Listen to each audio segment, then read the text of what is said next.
Hi, my name is Dr Rangan Chatterjee, medical doctor, author of The 4-Pillar Plan and BBC television presenter. I believe that all of us have the ability to feel better than we currently do, but getting healthy has become far too complicated. With this podcast, I aim to simplify it. I'm going to be having conversations with some of the most interesting and exciting people both within as well as outside the health space to hopefully inspire you as well as empower you with simple tips that you can put into practice immediately to transform the way that you feel. I believe that when we are healthier, we are happier because when we feel better, we live more.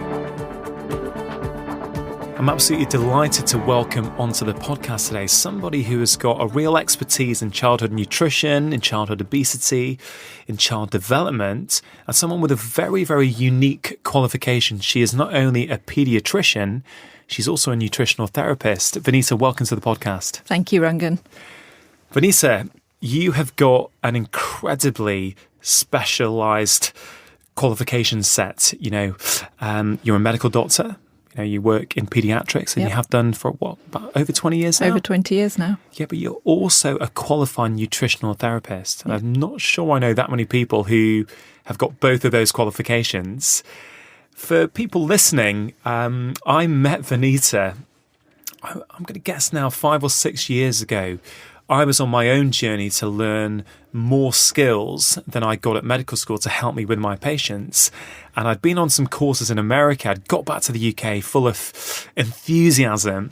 And I was looking for courses here. And we both ended up at the same course in London. That's right. And I remember meeting you and I think one of your friends there. Yes. And been very, very impressed with the work you've done that I've been watching since then.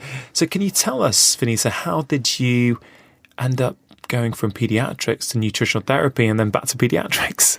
Yeah, so initially I did full training in paediatrics in this country, and I specialised in something called community paediatrics, where we're looking at the whole child, we're looking at their development, we're looking at all aspects of a child's life, so education, school, and we're also assessing children for much longer, so we have about an hour with them. And I was thoroughly enjoying that. I then had my second child, and unfortunately he became unwell at the age of 1 when I was returning to work. And so I decided to stay home and look after him. And unfortunately, while he was unwell, I also kind of put my own health issues to the side. So I didn't really look after my own health. I was focusing on him. And luckily, after 3 or 4 years, he made a full recovery. And so I decided to, first of all, look at my own health, which I did, and see how children's health can be affected by nutrition. And a friend of mine, as you said, had just started the course in nutritional therapy.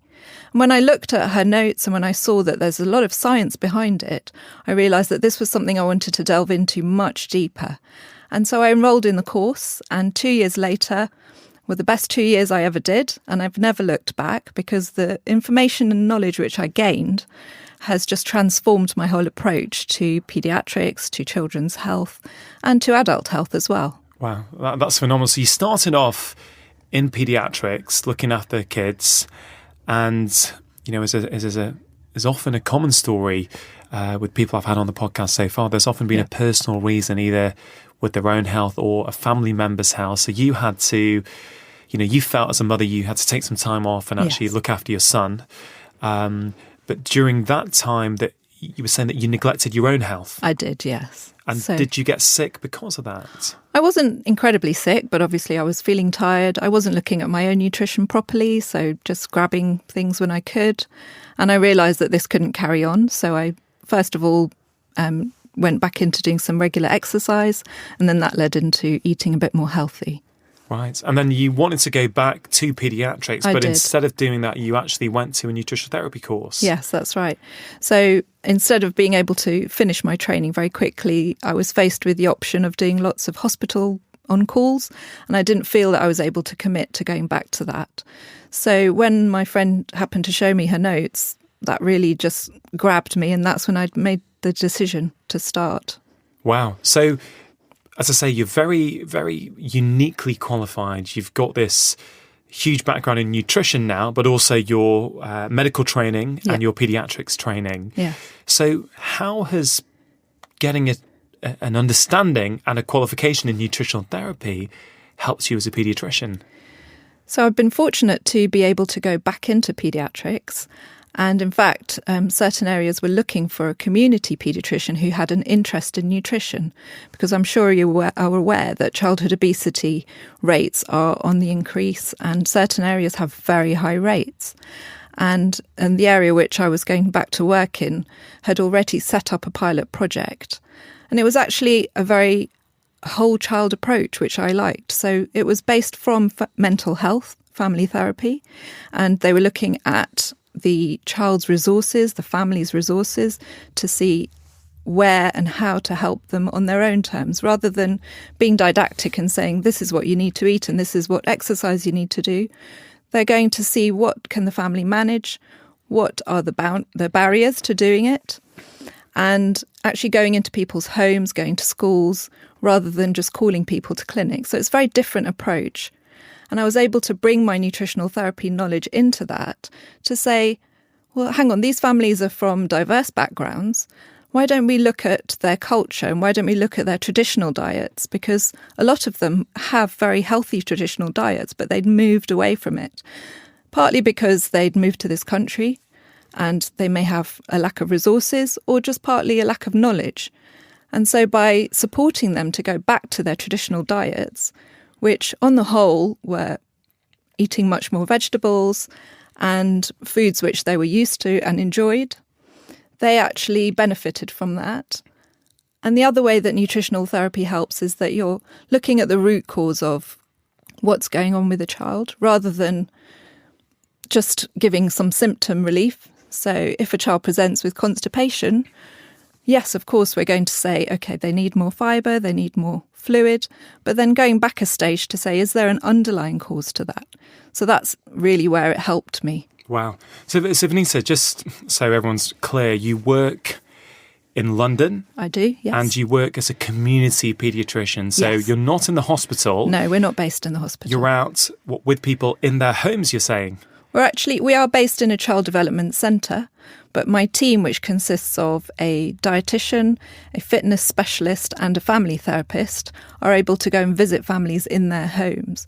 So that's where they really get an understanding of how people live and what they're able to manage really day to day. Well, just hearing that is incredible, because you're right, sometimes the public health messaging that is given out, it's quite didactic. It's overly simplistic some of the time. And I get that. Yes. I get sometimes, for public health messaging, people are trying to deliver a simple solution so that there's uptake in the general population. That's right, yes.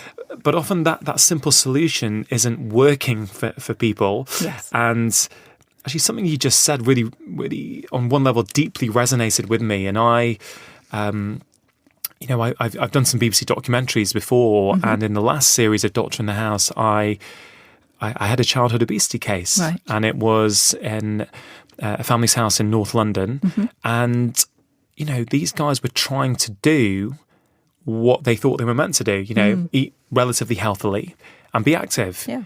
And actually this young lad was doing that. Despite that, he was extremely overweight, but it was only by going into his house, only by getting an understanding of the dynamics at home and, taking that whole child approach, was I able to get such fantastic results with him. And I imagine that's a real opportunity for you guys when you can see children in their family environments. Is that right? It really helps. So obviously we are only seeing a very small percentage. We're seeing the children who are above a certain percentile of BMI and also who have another diagnosis. So they may have a learning difficulty, or they may be diagnosed with autism or ADHD, or there may be some other issues going on which mean that they aren't able to access other group approaches, such as MEND, which is something which is going on countrywide. So they need much more of an individual approach. And by seeing what's happening with them at home, our team are able to then really pinpoint how to help them and how to support them. Can you give us or share with us any insights at all that, when you or your team are in someone's house, how does that potentially alter the advice that you're giving to those families than if you were just seeing them in clinic? So first of all, we're able to have a look at their kitchens to see, do they have good cooking facilities? Do they have ability to store things in cupboards? Do they have a fridge? That's a very first start. Then we're looking at whether there's any space indoors for the child to do any movement, any activity, just to see what are the dynamics. Is it a safe environment, or are they at risk of hurting themselves if we're asking them to do some exercise indoors? Are they having to go up several flights of stairs to navigate? So if we're asking them to do a big shop of vegetables, they're then having to get them up the stairs. So there are lots of sort of practical issues which we can then give solutions around. So it's a lot more personalised. It is. Yeah, okay. And this is something that is funded by the National Health Service? Yes, it is. Okay, so you've got this this project that the NHS are funding for people children who are above a certain BMI. Yeah. So is this sort of, what category of obesity would you say? So it's 4 to 12-year-olds to start with, because it's a family approach rather than just looking at the child themselves. And we know that the family approach works much better for that age group. Can you just clarify for people listening, what do you mean when you say a family approach? So rather than focusing on just what should we do with the child, we're saying what can the family do together? How can they cook and eat together? How can they incorporate activity and movement into their day-to-day routine? Because as you know, everybody's busy. People really are limited on how much extra time they can give to doing activity. So if we can see what is their school run like, we can perhaps give advice on where they can add in some movement, some activity, maybe taking the long route round so that they're getting more steps in on the way or the way back.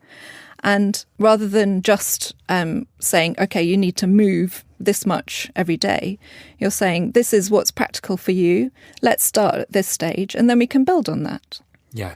I mean, something we said off air before we got here today was that you found that actually making small changes consistently correct can often lead to the big outcomes and the yes. big results. Can you just sort of expand on that? Rather than trying to incorporate a whole new eating plan and movement plan, if you just look at what the family are doing and saying, where can we capitalise, where can we just improve or change a small thing so that will then lead to further changes, because small changes are more likely to be sustained, and we see that happening every week. Because it's a bit more achievable, isn't it, for them? So yeah. What sorts of things might you ask them to do? So, for example, we had a child who had a very common habit of when they got on the bus with mum, they would ask for some crisps or they would ask for some chocolate. And so, as parents do, we sort of say, okay, you can have crisps. But it became quite a regular habit, so that whenever they went on the bus, it was a reaction for him to say, give me crisps. And so we explored about what other things he liked, and we found out that he loves carrots. So we said, why don't we have bus carrots? So mum had a little pot of carrots in her bag, and we made it a big deal that he would go on the bus and have his bus carrots. So that was an example of a very small change, but a very positive change for them. So that he's getting another of his 5 a day in, and he's not asking for the foods which are not helping him in the long term. Yeah, what's great about that is that he's already, presumably, and obviously I don't know the ins and outs of what was going on in that particular case, but, you know, as you say, we're often conditioned to having certain treats or certain things in certain situations. So, you know, he's on the bus with mummy, that's his time to get his treats. Correct. And so you're using that, you're keeping that framework there, but you're just tweaking it. So when he's having that treat, he's having bus carrots, and he likes carrots. Absolutely. So, you know, I guess if we're talking about small changes leading to big outcomes, let's say he was taking the bus 5 times a week. Yes. Then instead of 5 packets of crisps, he's getting 5 replaced portions of carrots. And not only is he getting those carrots, he's not actually having those crisps either. Exactly. And, you know, that's a much smaller thing than saying you've got to try and have 5 a day or 7 a day. Yeah, it's just a small thing, and meeting them where they're at. And absolutely. You know, that is the thing that I think both of us as doctors realise, the more patients we see, is that the guidelines can be very useful, but we need the autonomy to be able to personalise those in the context of that patient in front of us and their families. It is, yeah. Yeah. So we have the opportunity to do that within our project, but as we said, it's a small project. But we can extend that to just taking these ideas and supporting other people in doing them. So it doesn't have to be a medical team that's doing it. It could be someone who's just supporting the family. So that would be an idea of how to spread this message to make it go further. And when we see that families make changes together, we also see that the benefits are that often the parents are improving their health as well.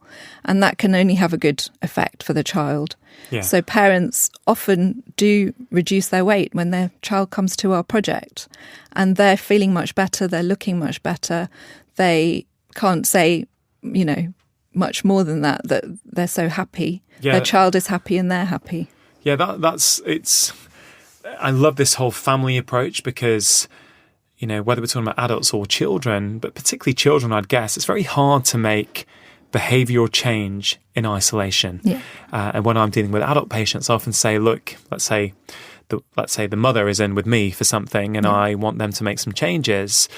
If the husband's not on board or their partner's not on board, actually, you know what? If you're trying to eat a healthy salad in the evening, yet your partner's got some chips or a donut, it's going to be very limited at how far you can go. And the other thing I've learned from being a parent now for 7 years is children generally, I feel, respond to what they see you actually do, not what you tell them to do. Yeah. So, for many of us as parents, if we want our children to adopt healthier habits, then actually we need to adopt healthier habits and actually model that behaviour in front of them. And I know it's, I'm not preaching, I get it's hard. Yeah. It can be very challenging for some people.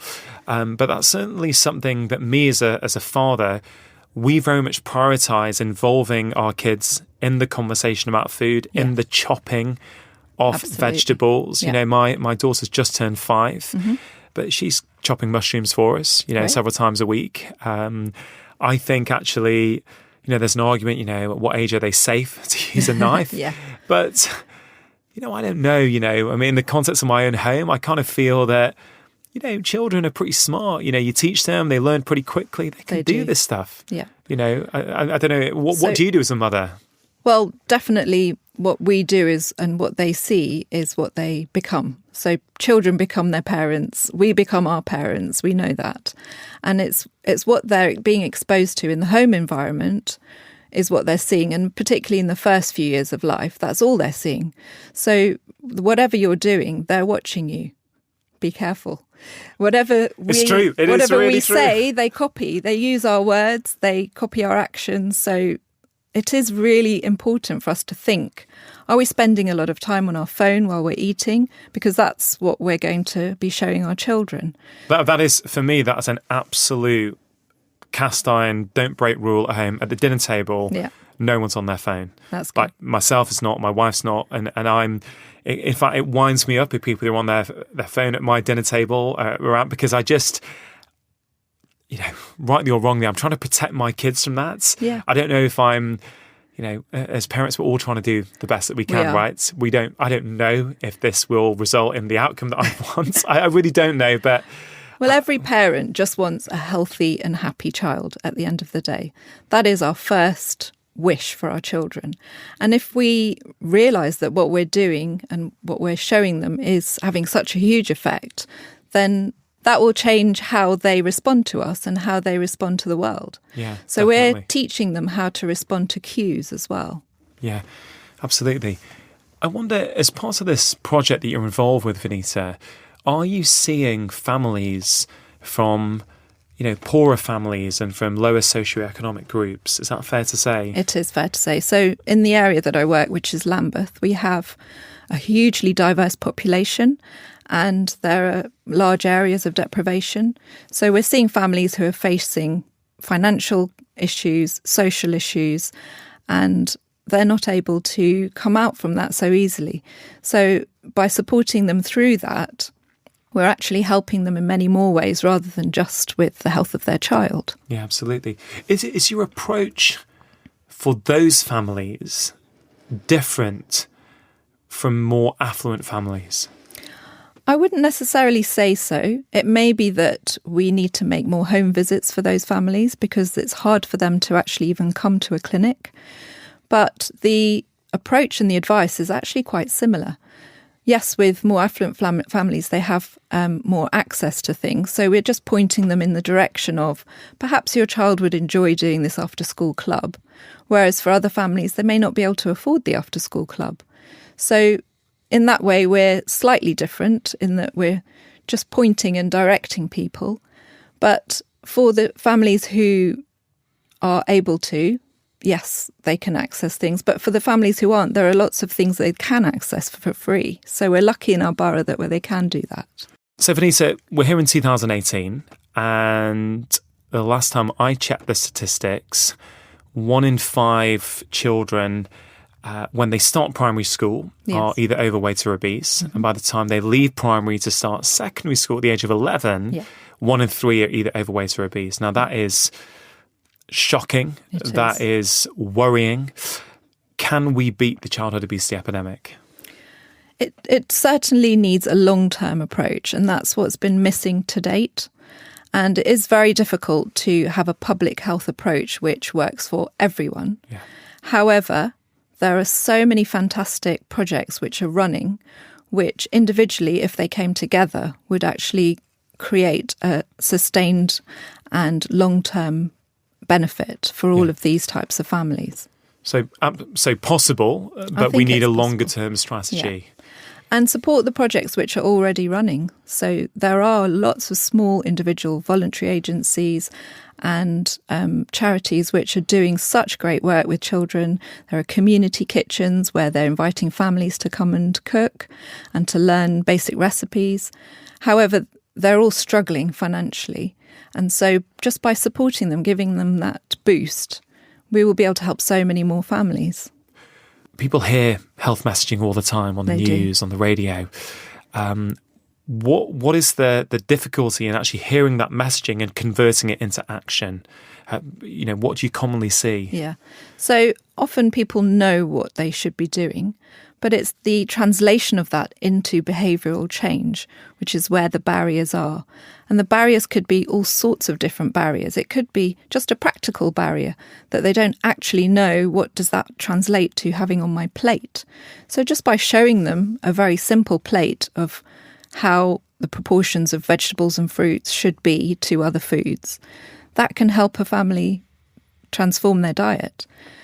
The other barrier I find is that we're much more used to seeing children with a larger BMI, so parents aren't actually aware that their child is of a higher weight. And I think researchers showed that about 50% of children above the 91st centile, their mothers or fathers thought that they were a healthy weight. So we're so used to seeing children of a different demographic and weight. Is that partly because society is changing and we have more overweight and obese adults and children, that therefore our perception of what is normal might be shifting as well? So a lot of these parents are seeing their children and they're not realising, they're not consciously registering that actually my child is overweight or obese. Yeah, I think that's true. We know that a lot of shifts have been happening over the last few decades. And one of them is that people are growing much bigger. We know that height is also going up. And so our shift to seeing what's normal has changed as well. And it's a case of just reminding ourselves that there are consequences if we allow that to continue in children, because there is a window of opportunity for helping them and then reducing the likelihood of complications. One of the difficulties that often gets spoken about is if a child is overweight or obese, is it difficult as a healthcare professional to bring that up with a family? Are there issues there? Because we've been conditioned with the media for many years now to think that obesity is a blame issue. It's a lack of willpower when it's clearly not the case. And so, is that a challenge? How do you bring that up with a family in a very productive and constructive way? Yeah. So it's obviously a sensitive issue. And what we do is rather than focusing on weight, we focus on the child's overall health. Are they fit? Are they happy? Do they have energy? And so looking at the whole child rather than just focusing on weight. Are they able to go to school, or are there issues meaning they're bullied at school and they're not wanting to attend school? And so rather than looking at just weight, we're looking at all the aspects of the child. Yeah. And so parents do want their children to be happy. They want them to learn. They want them to be able to enjoy life. And rather than talking about weight, that's where we can actually get them on board. I mean, I think that every single parent wants the best for their child. Absolutely. Within their capabilities, within their life, within their, their jobs. And, everyone's trying to do the best that they can. Yeah.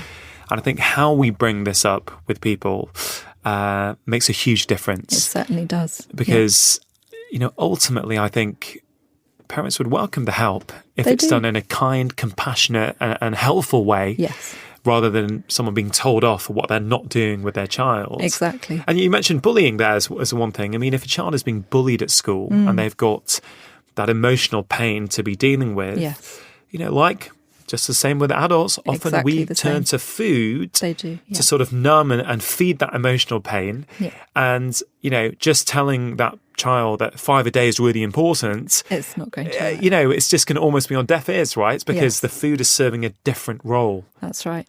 So the family therapist is able to really explore that with the family and to help the child build their self-esteem, build their confidence. And from that platform, we can then work on the other aspects, so the physical and the dietary aspects. Yeah, fantastic. It's so great to hear that these sort of projects are out there and are being funded by the National Health Service, which is brilliant. Yeah. Venita, I know you've also got an expertise in gut health. Mm-hmm. And, how does the importance of gut health play into your role as a community paediatrician who's trying to help children with weight issues? So we do see children who have gastrointestinal problems. So I mentioned constipation. They may have non-specific stomach aches or other vague symptoms, just feeling sick at certain times of the day. And that can affect what they're eating, when they're eating. And so rather than just giving them an anti-sickness tablet or giving them lactulose or treatment for constipation, it's always good if we can look at how we can support their diet to improve the gut microbiome or their gut health overall. And has that changed since before you did nutritional therapy and after you've done nutritional therapy? So that same child, before you had the knowledge that you gleaned on that course, would you have treated those problems a different way, do you think? I think I probably would. I would have talked about increasing their water intake, increasing fibre intake, but I think I would also have relied on some medication. Yeah. And now being able to offer many other modalities rather than just medication, it's so helpful for families to not have to rely on it. Yeah, it's helpful. It's also very rewarding as a healthcare professional. I think if we've got that bigger toolbox, so we can try and figure out what is causing this constipation issue, rather than giving like lactulose liquid, let's say, to help that person sort of go to the toilet. If we can actually prevent and get rid of the problem in the first place, it's much more satisfying. And one thing I have noticed over the past few years, and again, until I sort of went out with my medical training to get more knowledge, I don't think I was quite as aware of this. But often it's not only, what you put into the diet, it's also what you can take out sometimes. That's and true.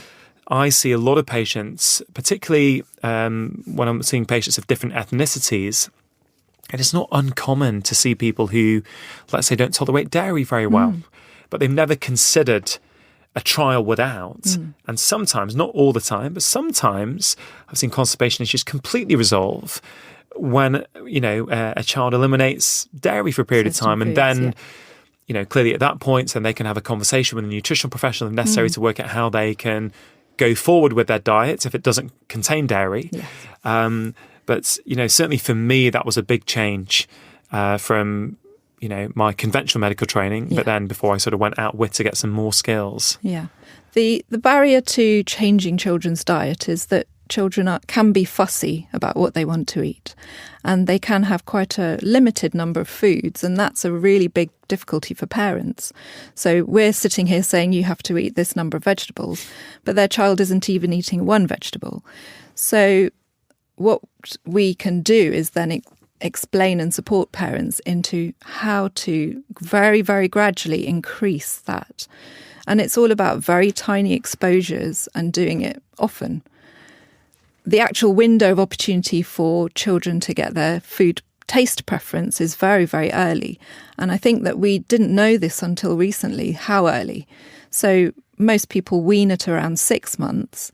And the traditional foods to wean used to be some baby rice and some fruit. And then we now realise that actually this is the time where we need to be introducing other tastes rather than the sweeter tastes. So we should be actually offering a really wide variety of vegetables at that stage. And that will mean it is more likely later on that they're not going to have this fussy eater issue. Yeah, that's a really good point. I think for people listening, if they have got young babies or if someone's pregnant and, you're thinking that this is going to be relevant for you, I think that's really important early on to expose your child to as many different flavours as possible. And the other thing is that often they don't like it first time, but I've read some really good research that says you have to get it at least maybe 7 or 8 times. 8 times before that taste starts registering. That's right. So it's about patience and perseverance. You just have to keep offering it. And this can be done at any age, but it just takes a lot longer in an older child. So by doing it at much earlier age, it's actually a very short time, 6 months if you like, where you can get those taste preferences and increase them. Yeah, I think what's really interesting about what you're saying, Venita, at the moment is I think sometimes many of us, depending on what world we live in and what social media world we inhabit, correct, we think that it's normal to have these plates full of colourful, vibrant plant foods and vegetables. But actually, for some families, you're saying moving from 0 fruit and veg a day to 1 is a big shift. Have you got any sort of strategies for people that if any mothers are listening to this or any fathers or anyone who interacts with children and they are struggling to get their children to actually eat some colourful fruit and veg, do you have any tips at all? So first of all, as we talked about before, leading by example. So if they see you eating things, even from a very young age, that does influence their choices. And also what's available in the home. So if there are fruit available ready for them to eat and there are no other foods available, such as crisps or biscuits, then obviously they're going to make that choice more easily. So it's about making choices for children much more easy rather than making it a difficult choice. And we all suffer from decision fatigue after a while when we're offered a cake and then we're offered it again. The 3rd and 4th time, we definitely will eat that cake. However, if there's no cake in the house, we're probably not even going to think about the cake. So it's by having your home environment to make it easier for them to say, OK, I'm going to have this healthy snack, rather than going for something which is not going to be healthy in the long run. Yeah, Venita, I think that's a great tip. And I know we're talking because of your speciality about children. This applies to adults. It really does. It applies to everyone. Yeah. And what I often say to people is control the environment you can control. Yes. Because there's as soon as you step outside the front door, there's temptation everywhere these days. Yeah, it's so true. I say if you're really serious about making behavioural change, try and make your house a safe zone. Yeah. And one thing we've started doing at home, when I say we, my wife and I, is when the kids come home after school and they want a snack, what I've started doing is keeping out colourful fruit and veg on the counter. So they're walking past it, they're seeing it. Yeah. So, if they're hungry, if they're genuinely hungry, which is, that's a separate issue.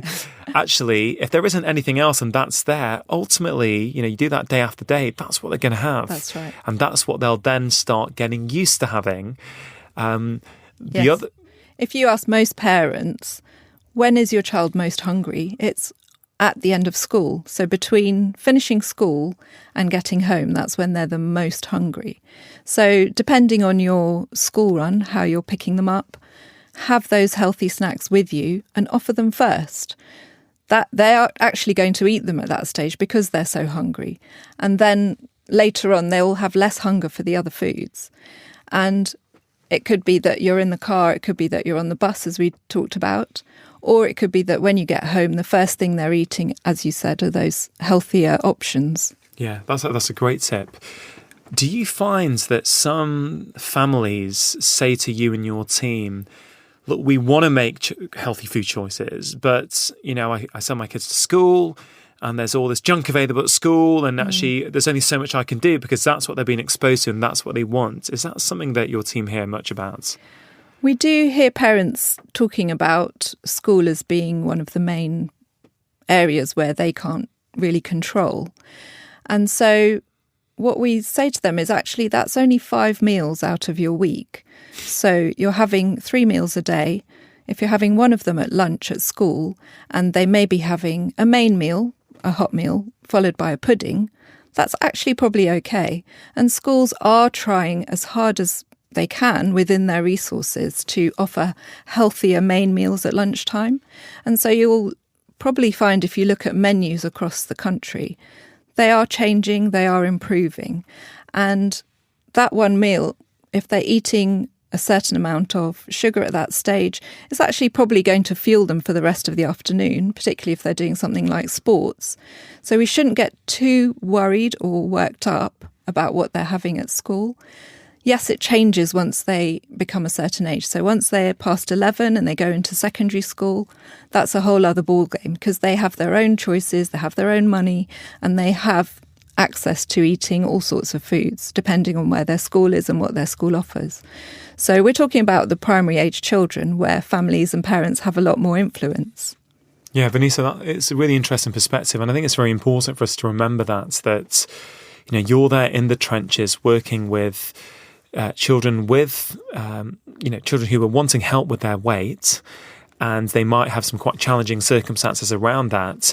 And it's about making pragmatic choices for these people and actually putting things in perspective. Yes. Yes, of course, we'd love every child in this country to have a home-cooked meal with healthy, nutritious ingredients 3 times a day, but culture and society is not allowing that, and it's not likely to anytime soon. So just hearing you say that, actually, that's only 5 meals out of potentially 21 meals a week. Absolutely. That's a really good perspective and quite a refreshing perspective to hear. Yeah. The other thing that we focus on is breakfast. So many children say they're not hungry in the morning, or they have to get up and it's too early, or they don't have time. But we really reinforce the fact that if they're having a decent breakfast at home, they're not going to then feel hungry at break time and then be looking for high sugar foods. And they're also going to have a better balance of their blood sugar through the day. And most children that we speak to would be having a bowl of cereal with milk. That's a fairly standard breakfast, or some toast. But just by making a tweak to that and saying, can we add some fruit in? Or can we change the toast to being a scrambled egg with toast? Then you're increasing the protein, you're increasing the nutrient content of that breakfast. And then obviously you can build on that further. So it's about just supporting parents to make those changes and showing them that it may not take that much more time. And they actually do respond very well when we help them understand. Yeah, so really about meeting people where they're at. It is. Actually seeing, well, what is the breakfast that your child is having already, and how can I subtly change that rather than trying to overhaul everything. Absolutely. And of course, some families will be very receptive to a complete overhaul, and they'll have the time and the energy to put behind that. Yep. But, I think that's what I'm enjoying most about this conversation, Venita, is that, we can't assume that everybody has the same life situation, the same access, and ultimately we need to tweak things for those people and actually alter the advice that we give. Yeah, it's finding what works. Every family works in a different way. We have our own routines, we have our own preferences, and it's about just working with those and building on them. Are you surprised by, let's say you go through the sugar content of some cereals with your families that you're talking with. Yeah. Do you find that some of them are quite shocked with how much sugar is in their healthy breakfast cereals? Yeah. So our dietitian works with the family to help them read labels. And that is one of the things which they often say is that we didn't realise, we thought this was a healthy cereal. But, well, in fact, we're not doing our children any favours by giving them this. And that's the crux of the matter, isn't it? Yeah. There is this hidden sugar content in so much of the processed food that we're now eating. And as we both sort of said, is that we genuinely believe that most parents are trying to do the best that they can for their children. And once they understand what's in those cereals, often actually they don't want to give it anymore once they understand what's in it. Absolutely. And marketing is very clever so that a lot of foods will come across as very healthy. And when you're in a rush, you're rushing up and down the supermarket, you just grab what you're used to grabbing and you think it's healthy without realising that actually there's a lot of uncovered sugars in there. Yeah, absolutely. Is there any... So that's one thing that, surprises you, but how... I don't know, it's tricky. We see all these big media headlines and these articles that get shared lots on social media. And I think some of us can start making the assumption that everyone knows this stuff. Yeah. But you're out there in the trenches and you're actually realising that actually that information has not got to where it needs to get to. I mean, we've still got a long way to go to educate as many families as possible about what they can do to improve their overall health. Well, I think there certainly is a place for the social media and the groups who are linked into these. Oh, no question, yeah. However, I think that this can work by them spreading their message further. So someone who has this knowledge could then take it to a wider audience. And that's where we can really help these families. Yeah, absolutely. Have you seen a significant change in the way that childhood obesity is being tackled now in 2018 compared to when you started your career about 20 years ago? Well, there certainly seems to be an acceleration in a focus on childhood obesity. I think we may be looking at the US and saying that we don't want our population to follow. And so there's certainly been a lot more talk, a lot more media coverage and government input as well. So Public Health England are trying different campaigns to help people who may not understand some basic principles. But there's always going to be controversies around what you tell the whole country to do, because you can't have one size fits all. So yes, we can take that message and then work it for those people and see how can it work on an individual situation rather than saying everybody has to do the same thing. Sure. So Venita, look, what I try and give my listeners in this podcast is some simple, actionable, achievable tips that they can apply in their own life, hopefully immediately. Do you have 4 top tips that you can give the listeners in terms of what they can do in the context of their children and their families in terms of how to improve their health?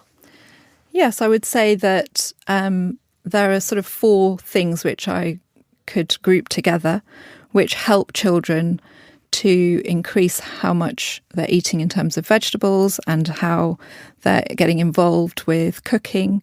So first of all, engaging your child. So let them play with the vegetables, let them wash the vegetables, let them be involved in cutting when they're at a developmental age that they can do that. And by exposing them to all different vegetables. So trying something new that you haven't tried before, bringing it home, allowing everybody to taste it, and keep repeating that so that it's not an unusual thing to have something new on the table. And then we talked before about leading by example. So you need to be the example for your children. And even when they're teenagers, they are still watching and looking. So just be aware of that. I've got all that to come. You have, yes. I'm already there. And then lastly, just to enjoy doing things with your child, being enthusiastic, getting some movement through playing, connecting them with them when you're cooking, all of those opportunities. It doesn't have to be a whole hour taken out of your time. You could be doing something else like walking to the shops, take them along with you, make it an exciting thing for them, a route where they're going to get some activity done. And so those are the sort of areas which I think that people can focus on. Venita, thank you for that. That's incredibly useful. Look, I'm so happy that you've managed to spare some of your time to come onto the podcast today to share your expertise in this area. Thank you. If people want to stay in touch with what you're doing, I know you've got some big plans and you're helping, talk about wider strategies in terms of how we can really make an impact on childhood obesity. How can they stay in touch with you? So I am on social media myself, and it's at Health Via Nutrition. Okay. And people can contact me through there. Fantastic. Well, thank you very much for your time. I wish you all the best with your work going forward, and I hope to have you back on the podcast soon. Thank you very much. That's the end of this week's Feel Better, Live More podcast. Thank you so much for listening, and I really hope you found the conversation useful, but also enjoyable. If you're not already, I'd highly recommend that you subscribe to this podcast so that you can be notified when the latest episode of my podcast comes out. I'd also be incredibly grateful if you consider going onto iTunes and giving this a 5-star rating so that I can get this information out and reach more people. It really does make a difference. And if you have any suggestions for people you'd like to see me have conversations with on this podcast, I'd encourage you to get in touch with me on social media using the hashtag FeelBetterLiveMore. You can find me on Facebook and Instagram using the handle @Dr Chatterjee, and on Twitter using the handle @Dr Chatterjee UK.